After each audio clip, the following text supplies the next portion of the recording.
value so that you don't feel like you missed out on anything, but you made a lot of things happen through this talk. Now, naturally, we only have about an hour. So I'm going to hit on all the topics that you see, and I'll go into them partially or as much as I can in this time frame. And then after, we have 1 hour or up to 1 hour of question and answer. So in the presentation, if there's something burning that you want to ask me about during each segment, go ahead, put your hand up, we'll get you. Or please wait till the end and we'll do all the question and answers. Does that make sense? And see a lot of friendly people here that I already know, and there's a few that I haven't met.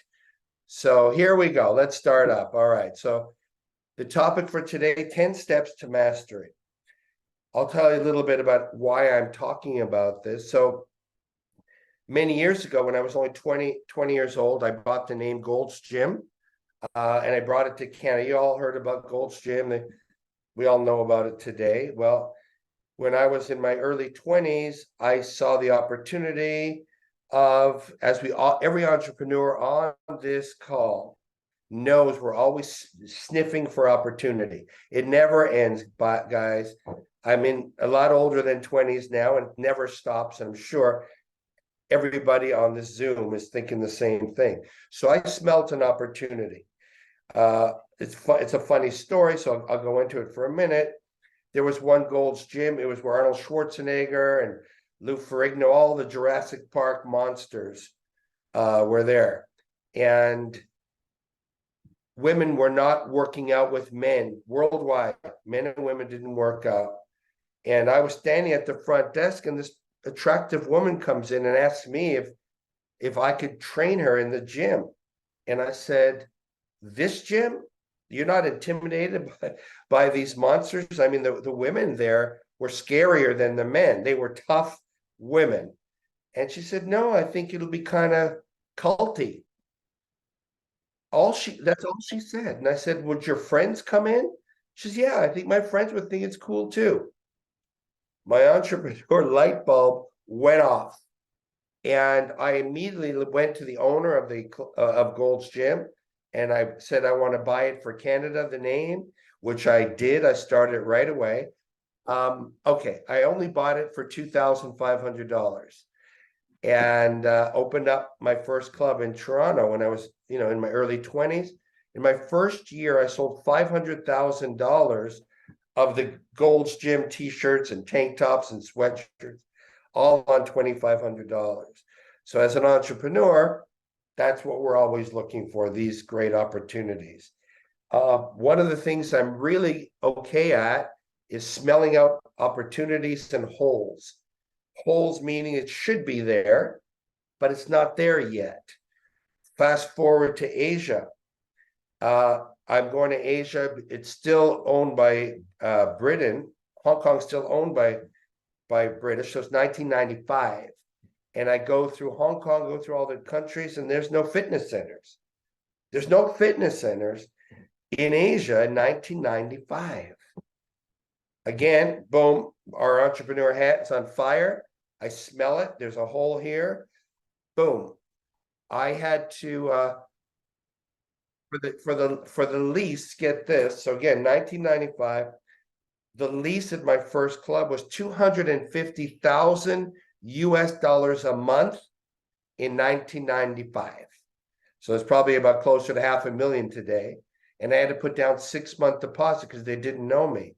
Make a long story short, everyone kept telling me Chinese people will not work out, men and women. They won't work out at all. I'll never find the building. I'll never be able to do a lease because leases are only 1 year long in Hong Kong. I heard all the reasons why no, but I do believe in manifestation. I do believe in visualization. And I had already visualized it.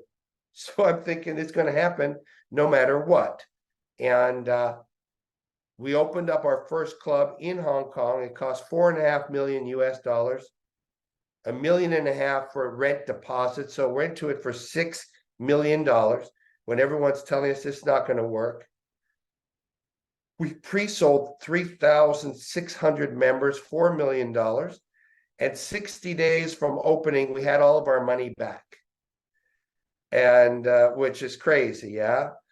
And in our third year, just in that 12-month period, we did 100 million US dollars with about 37, $38 million of EBITDA. So my message is that as entrepreneurs, we have instincts. We can feel things. Keep at all times awareness of holes that are in the marketplace, things that are needed to be there, should be there, have worked in other places, and perhaps the consciousness isn't there yet. I.e., when I took Gold's Gym, I brought it to Toronto, Canada, because I thought that was the most up-to-date place in Canada. And again, in Asia, my feeling was the consciousness was just about to hit. So Madonna had just talked about yoga, and I went to the highest level of international ship I could find within Asia, and that was Hong Kong. They spoke English. They were more or less not corrupted at all at that point, and you could do business there. And so my whole life has been about entrepreneurship, and I believe I can do it, with my team, myself. And I'm always on the lookout, not just for opportunities, like we all have to be, but also for the greatest teammates. They're everywhere. And I'll go into that a little bit later in the talk. One of my best teammates I ever found was my butcher at the grocery store where I was living. He just had a big, big mouth, a great friendly guy. He ended up being number 3 out of 475 locations we had and 25,000 staff. And he ended up being third top, and he was a butcher. So always be on the lookout for teammates that you could find wherever they are, and you mold them into what you need. So that brings me to my first point about what field or industry resonates with us. Many times we were in an industry, we were given that from our family. We thought that's what we wanted, but we weren't sure. Well, let me talk about the fact that whatever business you end up choosing, you're going to be in it most of your time. As entrepreneurs, we know we have to usually do startups. We have to do everything on our own at the beginning, and it never stops, actually, even though you become the architect. Again, I'll go into that later. The bottom line is, whatever industry or field you have, it's got to be something you're passionate about. You got to love it, because many, many years you're going to be doing that. The vast majority of your time is going to be in that.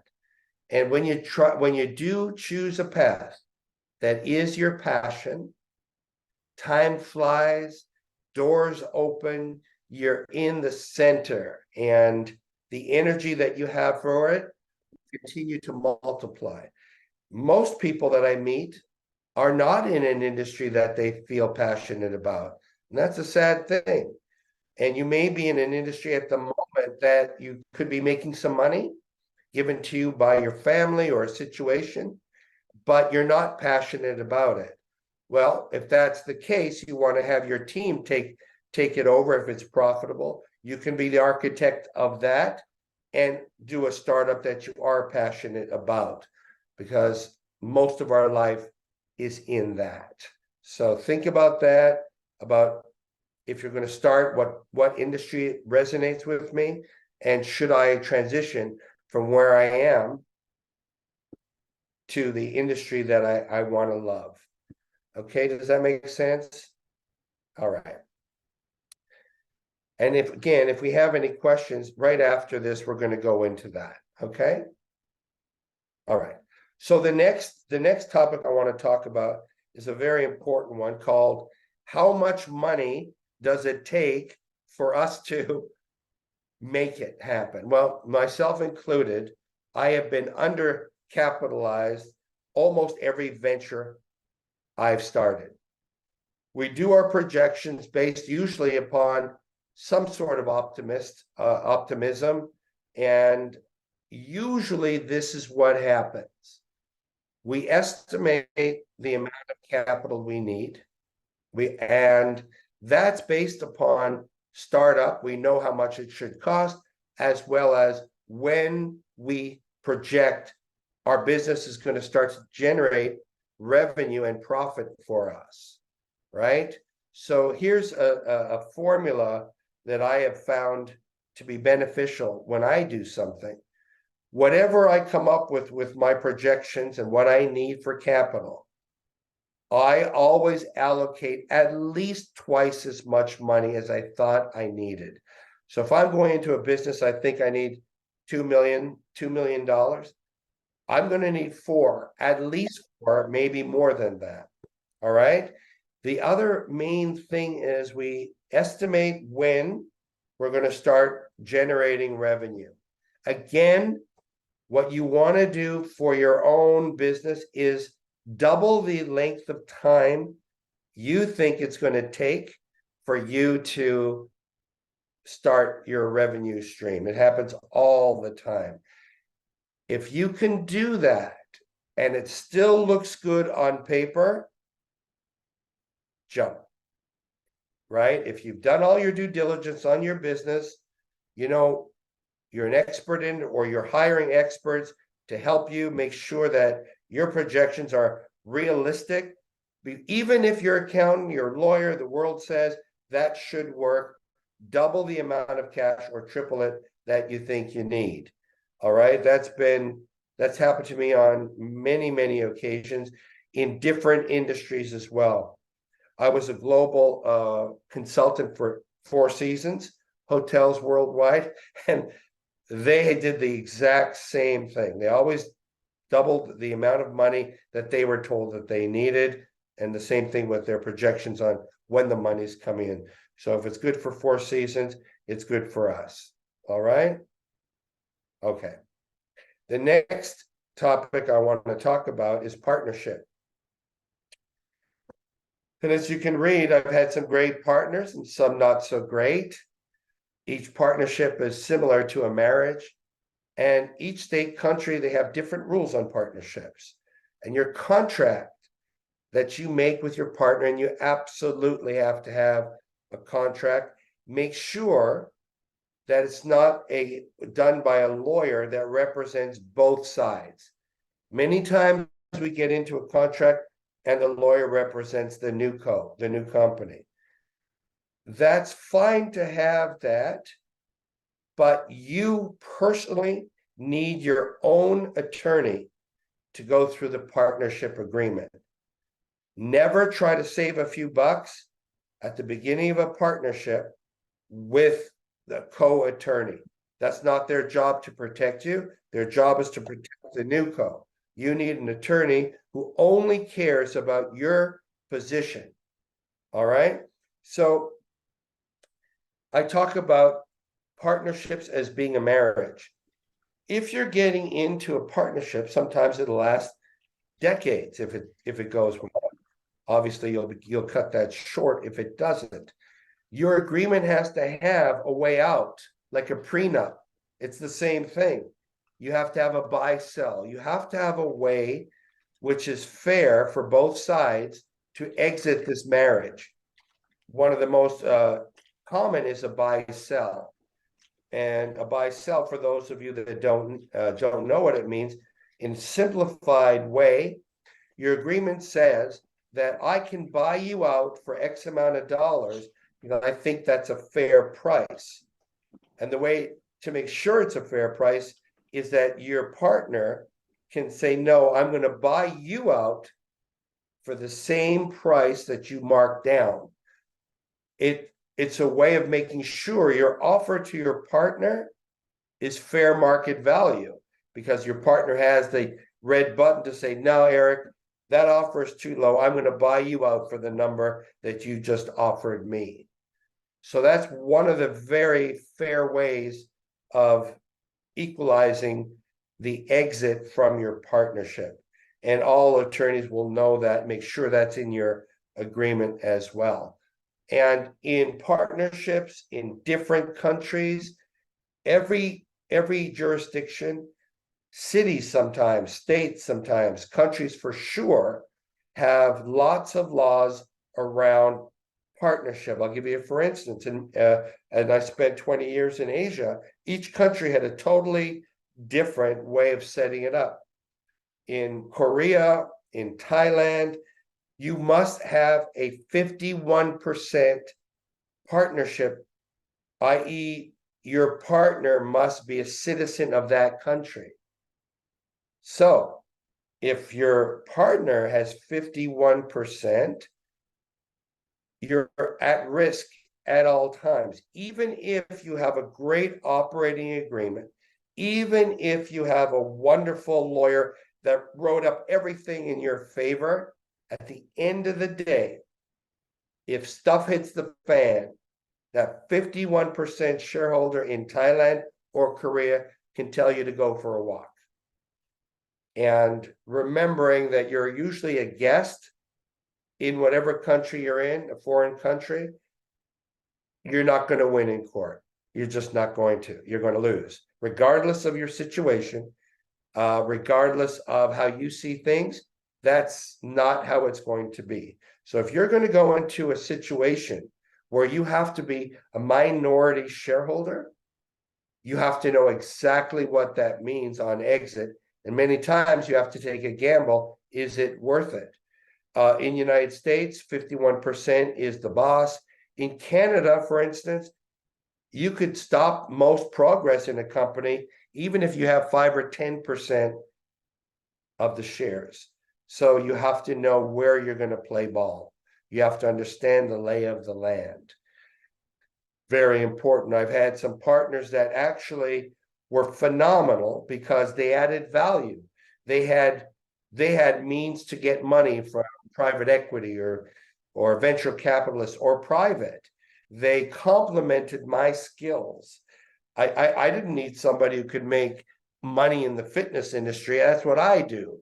But if they could raise money, if they had other qualities that would help me, like great accounting work or experience in real estate, those things would help. And I've had some partners that were sensational. My mentor, he just passed away a year ago, was 94 years old, and he taught me about partnership. To him, partnership was for life. And even in the deal I did with Asia, where I was the majority partner, we sold in Asia for $45 million, and we'd only been there for 2.5 years. And he gave me $1 million present because he didn't come out as much as he said he would. That's the type of partner you want. You want to check up on your partner with his previous partners. Do due diligence. Do everything you need to know about that partner. I've had some partners that were terrible partners, knew much more about what I knew in their country. And because it's 51%, I had losses in those places. So it's not a fast, oh, they seem like a great partner. It's like he's so handsome, he's got this, she's so pretty. None of that. Do all your due diligence because they're going to be with you and have power over your life for the entire length of time that you're in partners. So again, you have questions about that, we'll hit it after. And partnership is very, very sensitive. And again, one last thing about what happens if, God forbid that you do pass away during the partnership. How is your family protected? Usually there's some stipulation about that. So that's another very important area. All right, let's shift gears to who is your ideal customer. This is a vital situation. I was working a deal with Fritz a few months ago, and we really, he's great. He's in marketing and other things. He's on this Zoom, and he really got into who's our ideal customer and how we really have to spend the time, the money to figure out who our ideal customer is. Entrepreneurs, well, I'll just talk about myself. I have a super big ego about thinking that I know everything about my business. I know who our customers are. Well, many times I've been right, and the times that I've been wrong cost me a lot of money. We have to step back. We have to do surveys. Surveys are some of the easiest ways and cheapest ways to start to hone in on your ideal customer. Do you have to put marble in your changing rooms, or is it better to lower your monthly investment for your customers by $10? What do they like in terms of colors, music, locations, other people around them? We have to take our time and know, even if you have a chain, okay, I had chains across Asia. We had many clubs. I'll give you a for instance, or how I made a mistake. I went to a location that had so many people walking by the door of our proposed fitness center, literally 500,000 to 1 million people every single day. On the look of it, wow, this is perfect. My ideal customers. They're going to come from wherever. It was a train terminal, bus terminal, taxis. This is the hub of Taiwan, Taipei. And I paid a ton of money for that lease. That lease was $400,000 a month, based upon the survey of how many people walked by our exact location, as well as drove by, as well as took in the trains and the buses and everything. What I didn't do was take survey of those people walking by. That cost me probably $10 million. All I had to do was hire a traffic survey company, get 1,000 surveys that, would you stop and exercise here? Would you spend an hour here when you're coming from work to home, or any reason why you're crisscrossing this location? And the answer would have been no. We want to get out of this place as fast as possible. We're just leaving our work, or we're leaving home to go to work, and we don't have an hour or an hour and a half to stop at your fitness center and use it. A perfect example of not understanding who our perfect customer is. Another example that I'm kind of ashamed at, but who cares? We're all friends here. I look at Mexico City and there's a hole. There's no indoor cycling, Soul Cycle, in all of Mexico City. There's a couple, but they're aged. They're very antiquated. So here I go and think I know everything. And I open the most beautiful Soul Cycle, spinning cycle in all of Mexico. 5,000 square feet, a dozen showers, most beautiful changing rooms.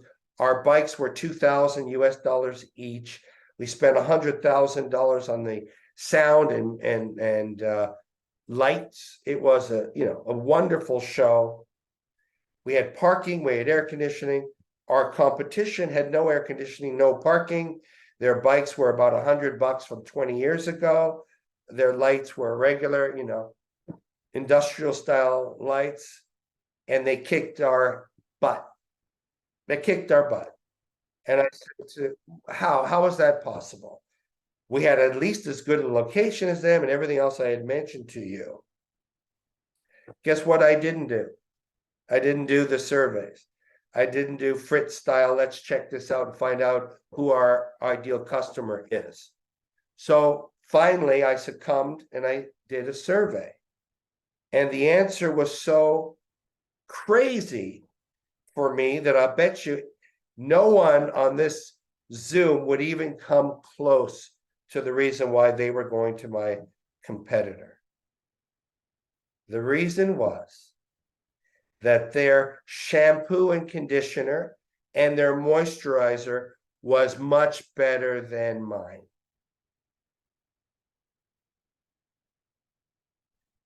It's funny to me now, and Fritz is laughing his head off, but it wasn't funny to me after I realized I just blew $1 million or $2 million. because by the time I figured it out, we had already been in it 3 or 4 months, and it's very hard to regain momentum by just putting shampoo in and advertising. Now I got the right shampoo. Come check me out. It was horribly embarrassing. My ego took another big hit, and I sold it to a local for a little bit less than I had into it, which was a very smart move. But that's another perfect example. I thought I knew, I didn't ask, and I didn't find out. I lost money.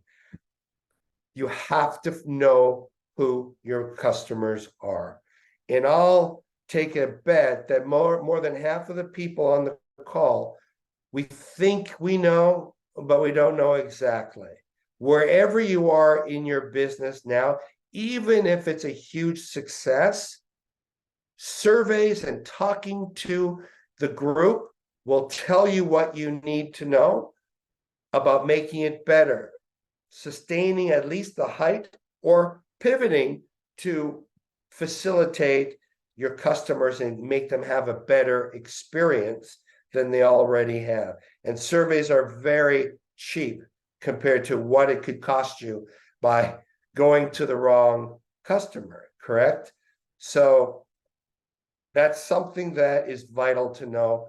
Again, before you jump into that location or that place, that industry, do I need marble? Do they care about that? What do they care about? What's their hot buttons? And that's the most important thing when you're looking to do any type of business. Figure that out.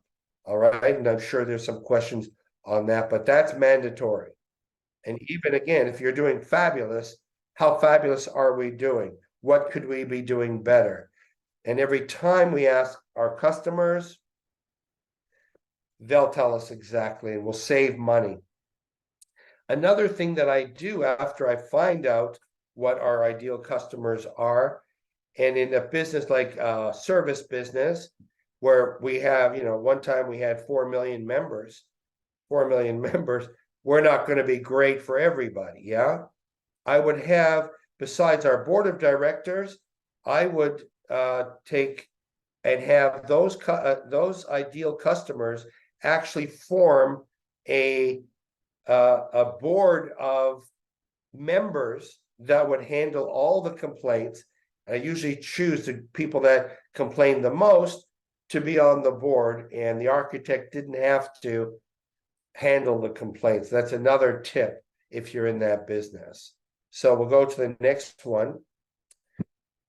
Taking care of the golden goose. Who's the golden goose? Well, we are.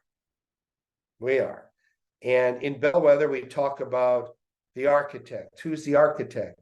The architect is someone who's the founder of the business and is looking to build up the business asset creation. And some of the words that we use is, we work on the business, but we don't work in the business. So we're above it. We're not doing certain things that maybe the CEO, COO, CFO will do.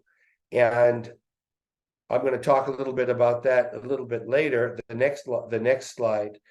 But the golden goose, as a leader, your team is watching you at all times.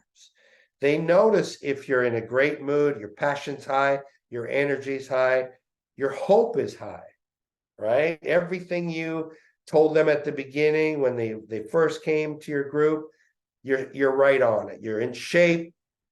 You've shaved, or for the men anyway, you're looking like you got it together. How do you get it together when you're so stressed out, or you're doing a startup, business isn't going great?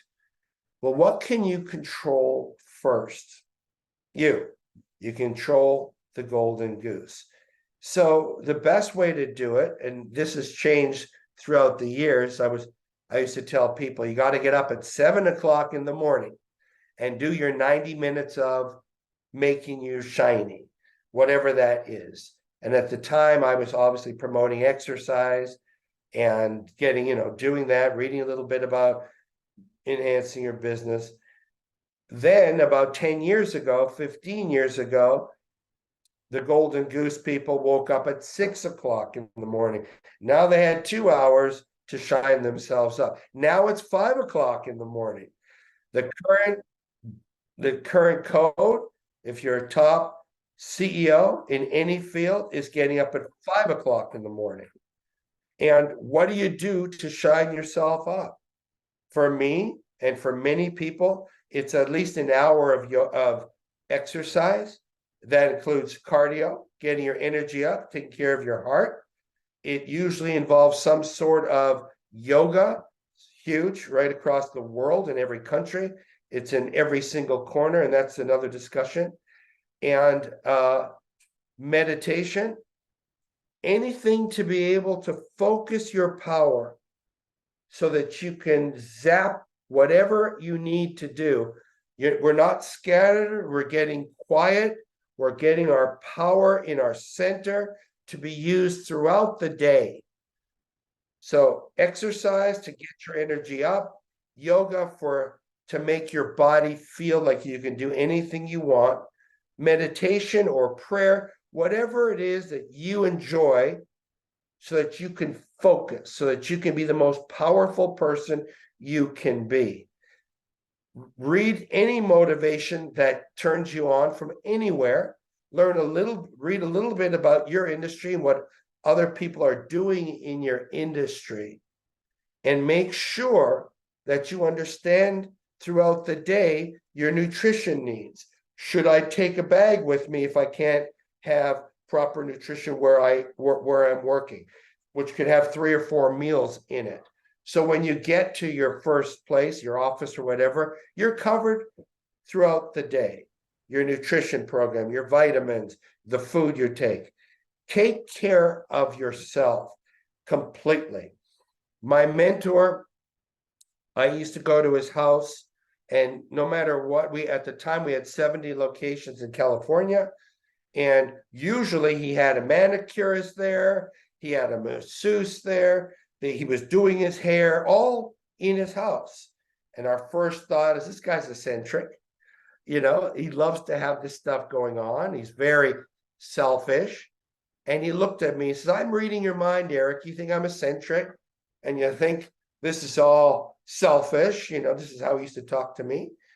And he said, by having these people come to my house, I'm keeping my energy. I'm not in traffic getting my hair cut. I'm not doing anything.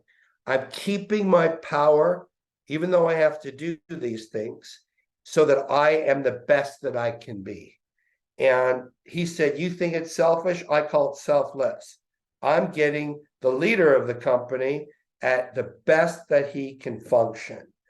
And he was the one that put that into my mind. And you may not be able to do a full 3 hours every morning. You do your best that you can do that, because it's all about how your energy is creating the team, and they're always watching you. You can never come in when you're negative. You can never come in when you're not centered and powerful. It's better to say, I can't make it today, than show up in less than shiny. Okay? So we all have our own way of thinking what the Golden Goose needs. That's up to you. But give yourself at least 2 to 3 hours a day, and you'll be shiny, and you'll be able to lay shiny eggs for the rest of the team. All right. The law of the architect. As I said, the architect is always the founder and the visionary of the company.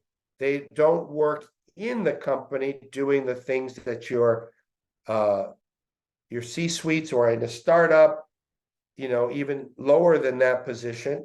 You're always looking. So the architect has to find the location, has to make sure that the competition isn't at their standards, and all the things that we're doing when we're founding a business. And we say that as an architect, we don't do the smaller things that are needed, finding the printing and doing the systems to get started, speaking to the electrical company, none of that stuff, because that all drains your energy. we all know, and I'm sure everybody on the Zoom knows, that in a startup, we do everything. And that's probably the way we all should do it. I'll give you, for instance, when I first got to Asia, I had to find the location, I found it. I had to design the club. I had to find out the equipment. I had to do all the legals. I had to create all the forms in Mandarin and English. I had to train and hire all the staff. But the most important thing I felt I had to do was, out of the 3,600 new members we signed up in the 8 weeks of pre-sale, I signed up 1,200. And you're thinking, well, if you're the architect, why am I selling memberships if I'm supposed to be working on the business? Because in certain times, i.e., I'm now in China, okay, I'm not Chinese, I don't really know the culture. I'm hoping that I can lead them. I don't want to push anything on them. I just want to show a new choice. I had to hear from the customer directly. Who's my ideal customer? That's how I found out specifically in detail what they wanted and what they needed. And I didn't want to filter coming from one of my teammates saying, oh, they say it's too expensive. I was planning on opening up 100 clubs, having a $1 billion business. And imagine if I built that on somebody else's filter. How far off could I have been, right? And I had to hear directly from my people, the customers, what they needed.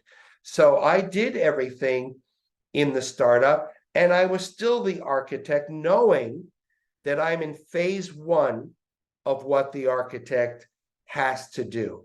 I had in my mind that after a certain point, I'd be jumping back into the architect's full-time role, and I wouldn't obviously sell memberships anymore.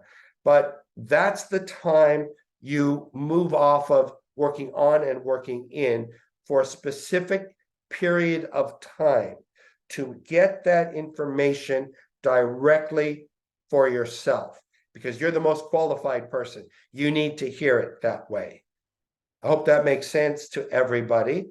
And working on the business we all understand what that means. I was looking at other locations after my first one worked, other countries, finding money. I could show my success. Now I'm finding other people's money to open up. The first one was $6 million of my and my partner Ray Wilson's our own money. And the second one was also $4.5 million in Singapore of our own money. Right away, from day one, I was looking for people that wanted to join us. And we got that after we had a proof of concept. And not today, but in future talks, or I'll show you how you get in touch with me after this Zoom. We'll talk about how to get money, how to do your proof of concept to get money, and how to franchise. That'll be for another talk. But that's kind of what I'm talking about as the architect, the law of the architect. All right. The next point is branding. When you launch a brand, that's a birth. You have this brand new business that you are putting a signature on. The brand is everything. And I'm going to use, for instance, my brand. So when I went to Asia, I created the logo, and I called it California Fitness Center, because I think most people like California. Maybe they don't like the United States. Maybe they've got something about it. So I call it California Fitness, with palm tree in my logo, the sun in my logo, a woman and because I wanted women, and they had sunglasses, so we didn't know if they were Asian or not. From the very moment I chose the name, I chose the logo, everything went into my brand. I had to choose the colors. I had to have the type of, I had to know the customer. So once I found out that my customers are younger, because the older people in Hong Kong, they did Tai Chi, they did other things. I was going after a young, hip market. So I had to have the music loud. I had to have special things on the TV. And you can never change your brand in the middle, i.e. Bud Light. Bud Light is the perfect example of doing the absolute wrong thing. They went against their brand. They didn't foster loyalty to the people that made them the number one. And now they have lost literally tens of billions of dollars. Let me give you a for instance of how important it is. I would make this is before Walkman, so I had to create the CDs with a DJ to make sure the music was right. Every club got it. They got 2 new ones a month. They could use those 2 new ones. And last month, High Energy, Van Halen Jump, that type of situation. And I would go into each club and yellow mark the volume. The volume had to be above the yellow mark, not below it. On our TVs, you could only have MTV, fashion TV, or sports. Okay.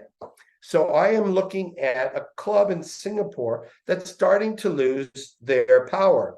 I see that they're losing 10,000 here, 20,000. I show up on a Sunday unannounced. The door should be wide open because that's how we work. And I should be hearing the music blaring from the inside. Well, the door is shut. Okay, tip number 1. My hair is starting to go like Don King, but not yet. Number 2, guess what? I can't hear the music. And I look at the TVs and there's 2 elderly ladies cutting papaya. Guess what we were? We were off-brand, right?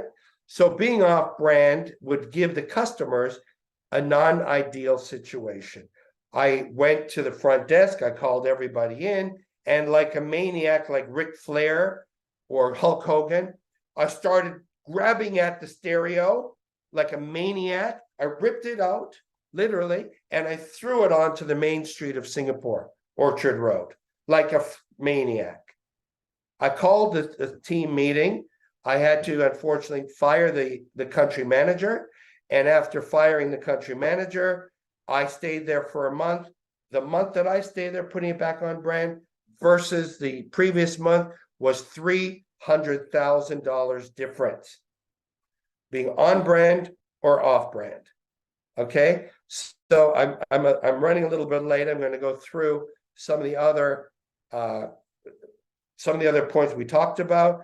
Marketing and PR goes to branding. We in the fitness industry spend 8% of our revenue on marketing and branding. Okay, so that shows you the power. It's never stop. You never stop marketing. And when I go to a new situation, I love to hire a PR firm because they do the surveys. They know the customers more than I do, and it is one of the cheapest ways to get started in new venture in a new city, a new town, PR, and make sure that your marketing is high. Usually when we start to dip in our business, the first thing we cut back on is marketing. Wrong. You want to market. Okay? And I'll go into that another time. Next slide is exit. When do we start an exit? At the very beginning, when we first start our business. How am I going to sell this? The 2 main things, deferred revenue, i.e., if I sold lifetime memberships or you sold 30 sessions of something, you've already got the money. The new investors aren't going to get that money, but they're going to have to pay for the service now. You want to have a membership. I don't care what business you're in right now, membership is the way to go. We can make whatever you're doing now, turn it into a membership, monthly auto pay. That's how you can sell your business for 10, 20 times your profit for that year. Okay. And again, we'll spend more time on it, maybe in the question and answers. And my last thing I want to go over is mentorship. We all need a mentor. No matter how good we are, we need somebody who is there for us, an expert in what you're doing. Okay, there's many so-called experts on the internet. Ask for proof. Why should I follow you? If I want biceps, I go to Arnold Schwarzenegger, not someone who studied in the book. Find someone who's done exactly what you need and partner up with them on mentorship. And again, we're going to do some question and answers now, but and after this, you can meet me after this. I'll put up my email and you can send any questions or follow-ups to me at the end of this. Now we're going to do question and answers. And I'm sorry I had to go through it, but I want to respect everybody's time. And let's go with the first question. How are we going to do that, Michael? Anybody? Anybody know how we're going to do the first question? Take the slide down. Take the slide down. Yeah, take the slide down and let's then everyone knows how to put their hand up. All right. There. I just want to go over on the last slide. To get in touch with me, it's Eric at ericlevineglobal.com. Okay.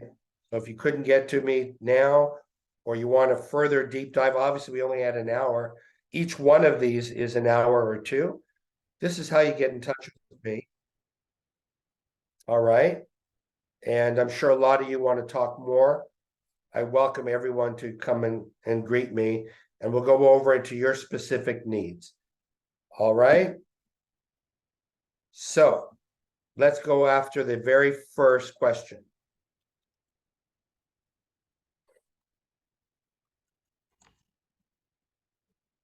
Can we see who's got the first question?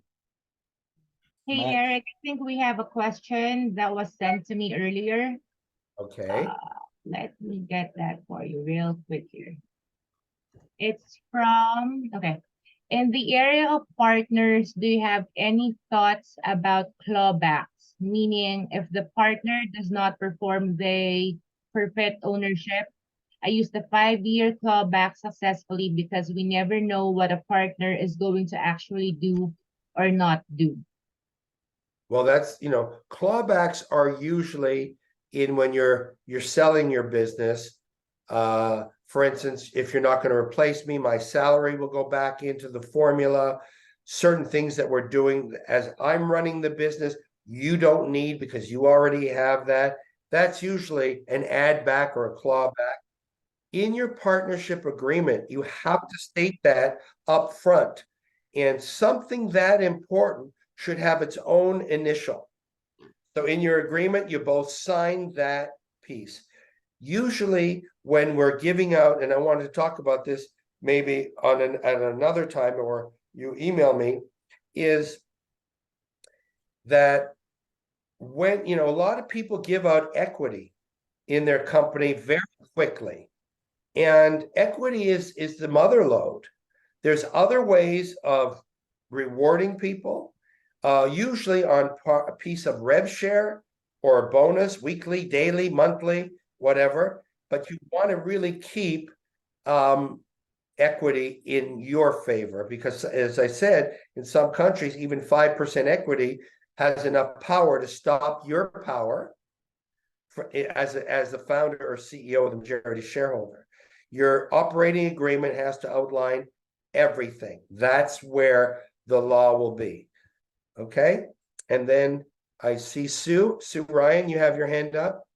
I do. Thank you so much for this incredibly valuable session, Eric. Thank you, Sue. At the very end, you mentioned mentorship, and I'm in the process of looking for a mentor. I know that's something very valuable that I'm really ready for, and yet I'm not exactly sure how to find the mentor and would appreciate any guidance you've got for taking that very valuable next step. Well, Sue, that's a great question. So, and again, you're relying on your mentor to give you important information. And the deeper you go with your mentor, Sue, the more you're going to trust them. Yeah. So for me, and again, I touched on it, with the internet and everybody's an expert, right? How do you know?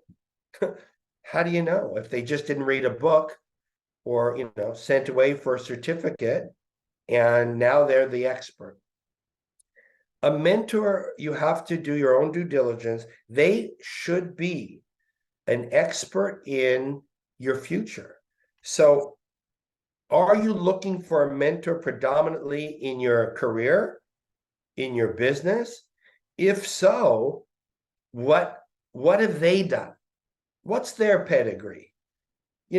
Were they successful? Why were they successful? How many times were they successful in the industry or similar industry that I'm in?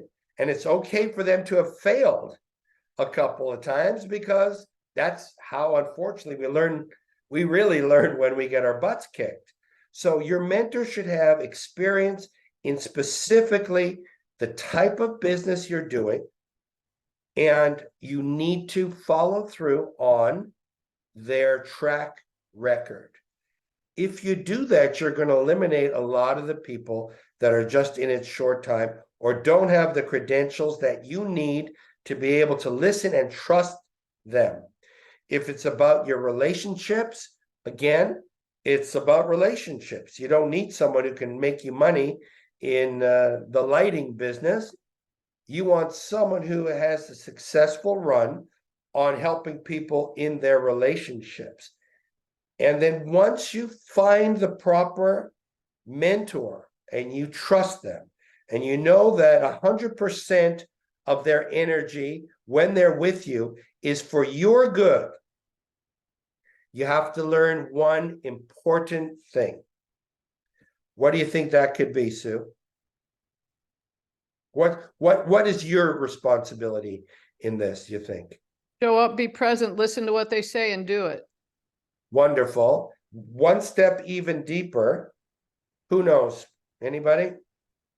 Very important once you have a mentor. I think I heard Maury say you have to surrender. Ah, Surrendering is not being weak. It's emptying your cup and allowing the mentor new ideas, new techniques, without you have to say, I've already, I remember when I finally surrendered to Ray Wilson, as I mentioned, was my mentor. And after that, I was free because we had an agreement that he would listen to my idea. I would listen to his idea. If my idea was better, we'd go with my idea. But if his idea was better, that was the law. And I felt so good about it. He was, 25 years older in my business. He was the first man in the Hall of Fame. His bank account, had 10 figures. I trusted him, and he was what he said he was. And the moment that I surrendered, Sue, we accelerated the mentorship from being an outsider to being part of the family and being intertwined with money, with relationships, with everything. That's what you want from a mentor. Does that answer your question, Sue? Eric, thank you. That's incredibly valuable. I sure appreciate it. Okay. And if you need more, you just email me. Okay. Thank you. And then I saw Ralph had his hand up. Yes, sir. Hey, Eric, this is not at all what I thought it was going to be. This is way, way, way better. Okay. My question is, are you going to do this once a month?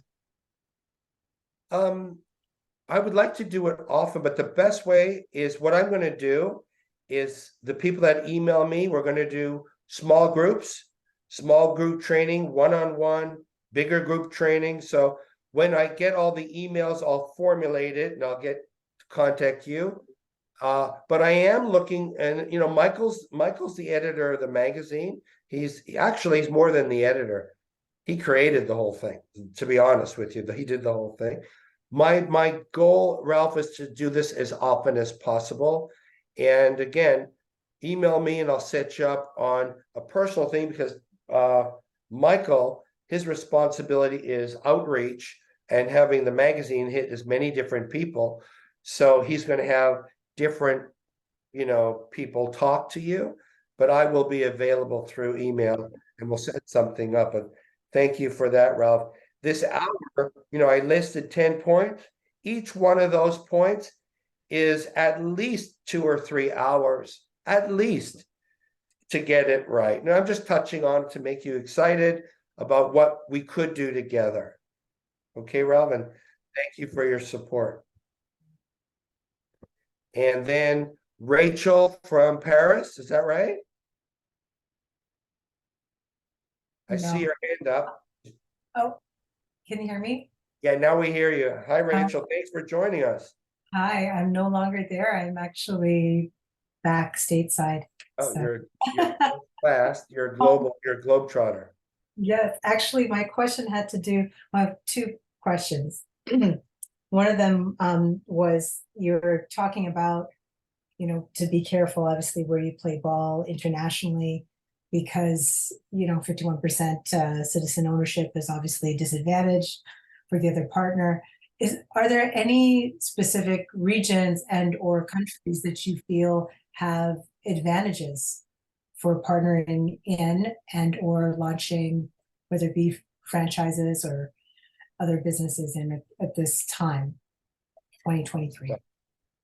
Well, that's a 5-hour answer. Oh, How I'm going to try to give you. Rachel, you've probably done as much as I have or more about working in different countries. She's an incredible entrepreneur. I only know a little bit about her, but wow, so impressed. Each country has favorable or unfavorable franchise license laws. Like, for instance, when I first joined Gold's Gym, it was a license, and a license is much less restrictive than a franchise. Canada has some provinces that you can still do license agreements, but it's more or less moving to franchise, which gives the government much more power over all contracts than a license. When as far as Asia, in terms of doing business in Asia, Singapore is not corrupt.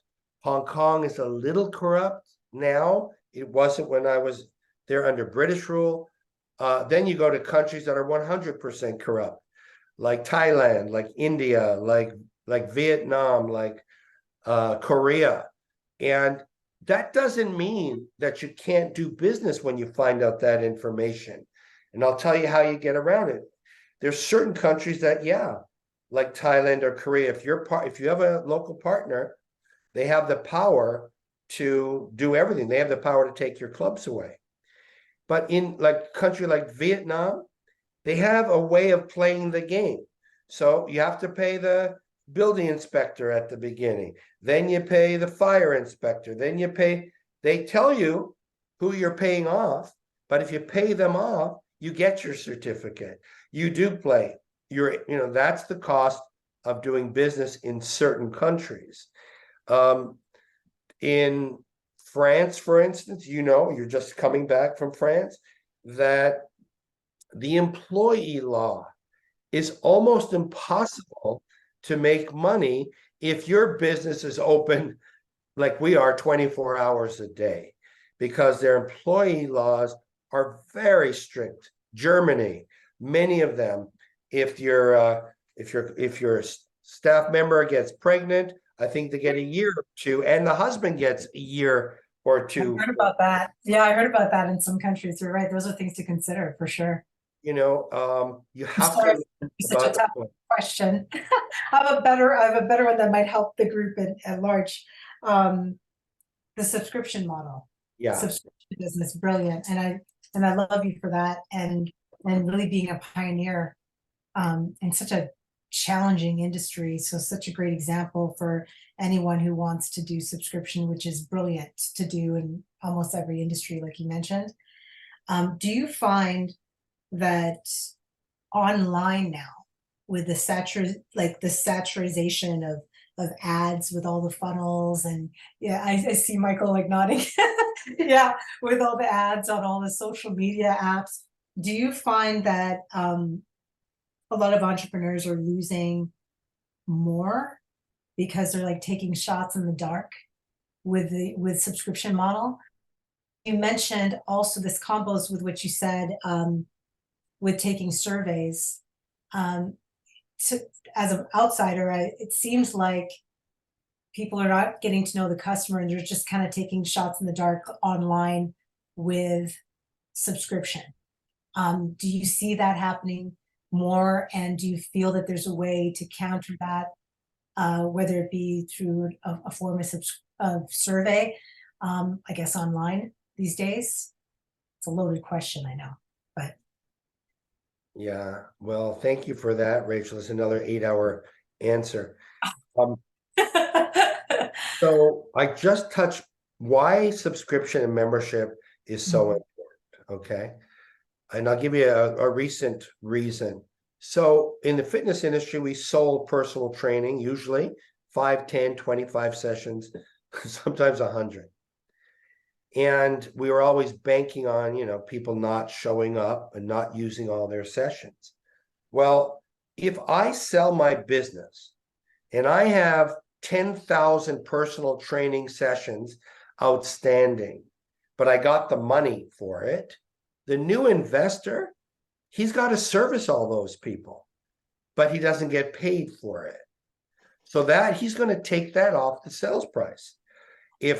If he has to pay $50 an hour to the personal trainer and he owes $1,000, well, that's $500,000 they're going to claw back off your asking price. So we flipped only 2 years ago to, again, monthly auto pay.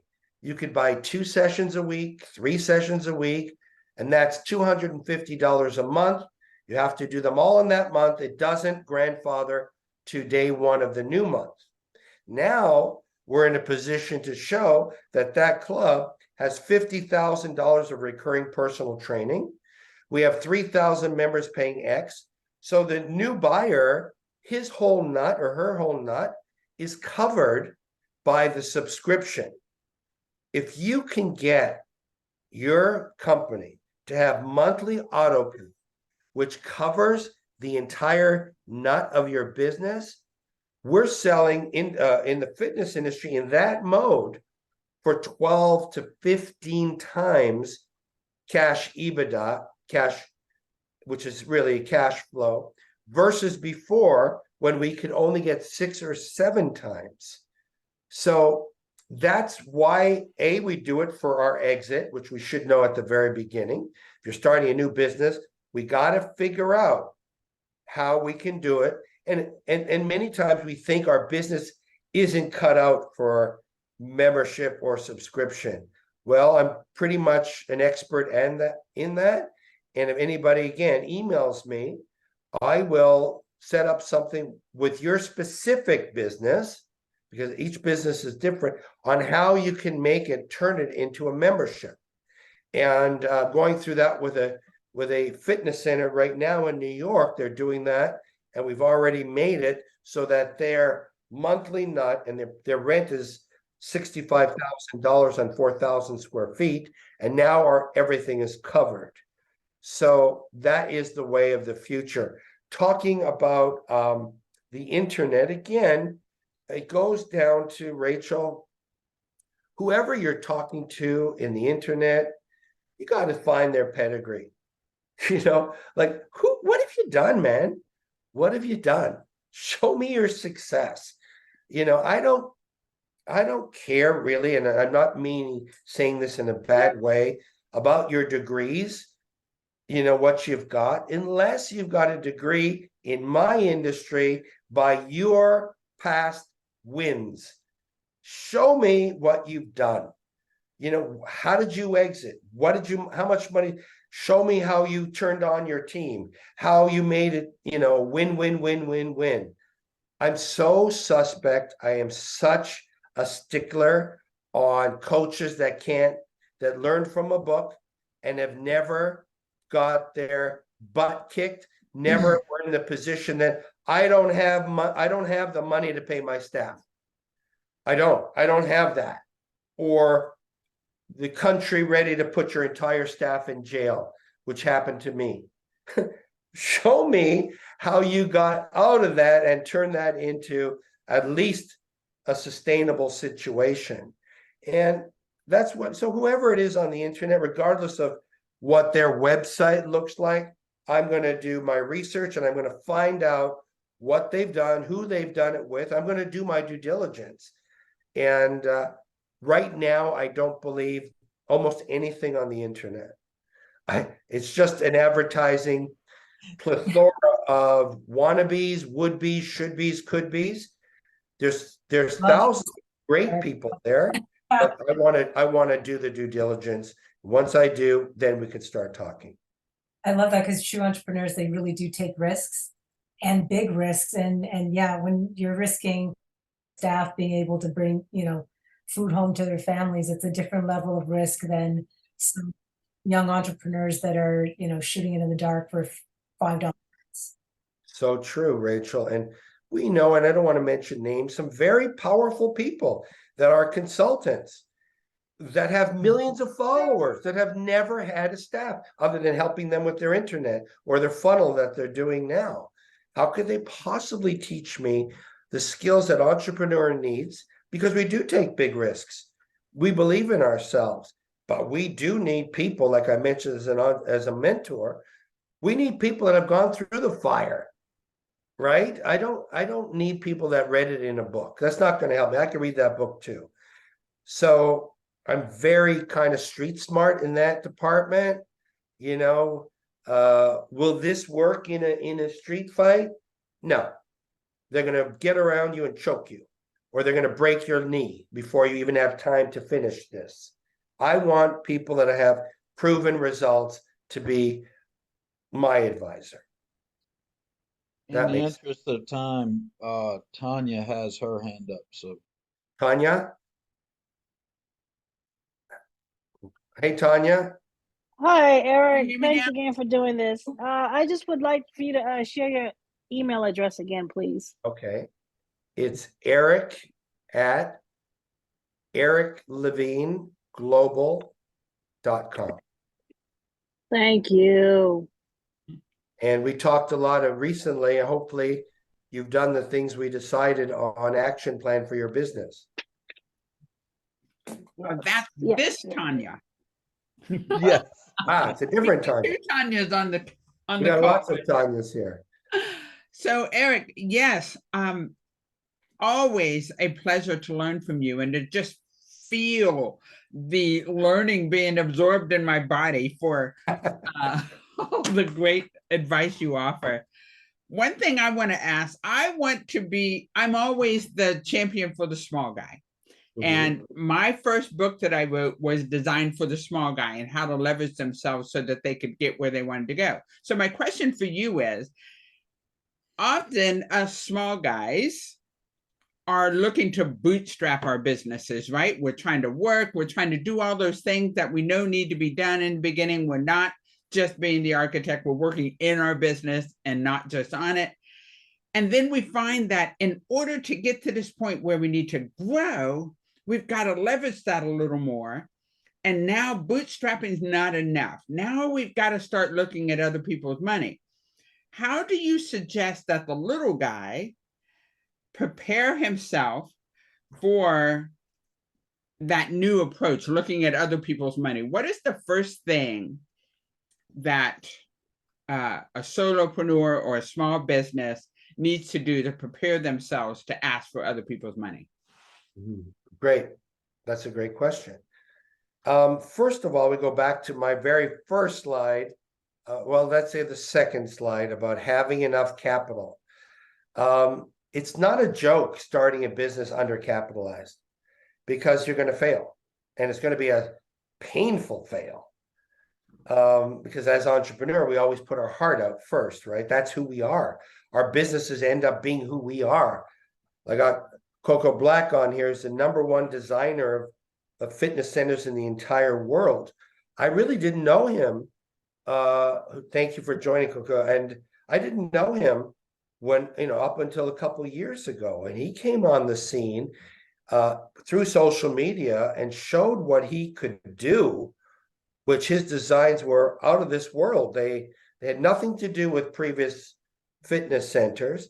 And I don't think he spent that much money on his social media. I think he did it mostly with his own genius. And he showed us a new way of thinking and looking. And now he's the most sought after designer architect in the world. This is only about 2 years now, right? It's only a couple of years that you started, talking and showing what you could do, 2 or 3 years. So using the internet, the way, you could hire a skilled expert if you're not in the internet and have them get your word out about what you're asking for. But before you ask for other people's money, you have to have a track record. You have to show that you're successful without their money, that you already are over the top. We're not talking about bankruptcies or charity. We're talking about other people's money that's going to help your business to grow, but your business is already healthy. So you've got to present that first of all. You have to create a pitch deck that is realistic. Working in Bellwether, I get a lot of different pitches. And I got to tell you that a lot of you are my friends also. So I call you back and I say, what are you thinking? We got to change the whole thing. When you're doing a pitch deck, you have to show your success. You have to show a projection and not the hockey stick kind. Last year, I lost 2 million. This coming year, with your money, we're going to make 100 million. You're disqualified. You're disqualified. Believe it or not, I've had that many times. So your pitch deck should be realistic. It should have the proper amount you need to do whatever it is you need, not less and not more. Again, 2 times at least what you first thought, and a projection based upon we're going to improve our situation because A, B, C. We've understood that we don't need AAA locations. Now that our brand is powerful, I can get an A location, save that extra bit on the rent, but my revenue will be the same. Reasons why your business is going to improve with their money. You don't ever talk about their money solving your past debts. Their money is not to fix your past problems. Very rarely. They may be a small portion, but that's not what they're joining you for. Your pitch deck is for growing and capitalizing on maybe, having multiple stores, being able to buy cheaper en masse. Those are the reasons why other people's money will come to you. Does that make sense, Tanya? Absolutely does. Absolutely. Thank you so much. So get your store together before, make a proper pitch deck, send it to me, I'll look it over for you, and then we'll go from there. Thank you. And Michael, anyone left? No, I think that's it. One more time, if you could give everybody just some closure on the whole presentation and how to reach you again if they have any further questions, Yes. that'd be great.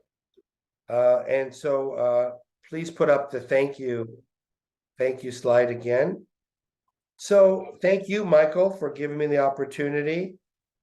Kina, can you have Max, can you put that thank you slide back up?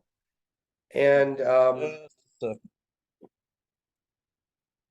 All right, Max, you're good to go. okay, Max, just put that last slide up. So first of all, Michael, thank you. Second of all, to all the people, it's not up yet, Max. Thank you to all the people that took time out of your business. And sometimes we just have to take the time out so that we can retool. The last slide, please, Max. And education never stops. We always need to know what's happening with our competitors, with what's in other people's businesses, things that we can get, and always be aware of new opportunities for your entrepreneurship and for your life. And I've walked the walk, I've talked the talk, I've made tons of money, I've lost tons of money. So I believe that anyone that I give advice to, it's coming from direct experience. And as entrepreneurs, that's who we want next to us or behind us or in front of us. And keep it passionate. Whatever it is you're doing, I don't care what your business is. If you're the leader, passion for your business, passion for your team, passion for your life, your customers, and that'll make it so much more enjoyable, so much more profitable. And that's why we're entrepreneurs in the first place. We want to do it our way. We want to do it what we love. Keep that in your heart. Keep the golden goose shiny. Contact me at eric@ericlevineglobal.com. We'll get together with either small groups, bigger groups, one-on-one. We can go very, very deep. And hopefully Mike will invite me back to do the next round of topics that we weren't able to cover. Yeah, we'll absolutely do this again. Thank you, everybody. Appreciate it. Excellent. Thank you, Eric. We greatly you, Eric. appreciate it. Thanks, Thanks, Eric. Paulette. Thanks, Eric. Thanks, Eric. Have a nice I let day. Eric pick on me because he's stronger than me. Thank you so More much. handsome. You have more hair. Thanks, Michael. Thank you. Everybody. Thanks, Michael. Thanks, Eric. You're welcome.